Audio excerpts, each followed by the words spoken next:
నా కుటుంబం ఏం నీ కుటుంబం ఇక్కడ నీదేదైనా శివ కుటుంబమా? శివ కుటుంబంలో సమైక్యం ఎలా ఉంటుందో, శివుడు వాహనం ఎద్దు, అమ్మవారి వాహనం సింహం. ఒక్క చూపు సింహం ఎద్దుకే చూస్తే శివుడు అమ్మవారు ఇద్దరు ఉండరు ఇక్కడ. సింహానికి ఎద్దు శత్రువు. శివుడి మేడలో పాము ఉంటుంది, పాముకి ఏం ఆహారం? ఎలక. వినాయకుడు వాహనం ఎలక. వినాయక చవితి నాడు నొక్కేస్తే మళ్ళీ ఆయనకు వాహనం లేదు ఇక్కడ. కుమారస్వామి వాహనం నెమలి. శివుడి మెడలో పాము ఉంటుంది. ఒక్కసారి ఆ నెమలు బయటకు వచ్చి పామును మింగేస్తే ఏమి లేదు, శివుడికి ఆభరణాలు లేవు, మళ్ళీ లలిత జ్యువెలరీ పోవాల్సిందే. ఇంత వైరం ఉందండి శివ కుటుంబంలో. ఒక వాహనానికి ఇంకో వాహనానికి పడదు. పరమశత్రువులందరూ కలిసి ఉన్నారు. ఎందుకు తెలుసా? భగవత్ సన్నిధిలో ఉన్నారు. కారణం అది, భగవత్ సన్నిధిలో ఉన్నారు. ఇంత సామరస్యం. పరస్పర శత్రువులు ఏ జంతువుకి ఇంకో దాంతో పడదు. అవన్నీ కలిసి కాపురం చేస్తున్నాయి ఇక్కడ.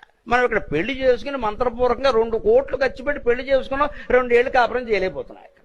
అప్పుడే డిఫరెన్స్ ఆఫ్ ఒపీనియన్ అని ముద్దాపురం తిప్పాం.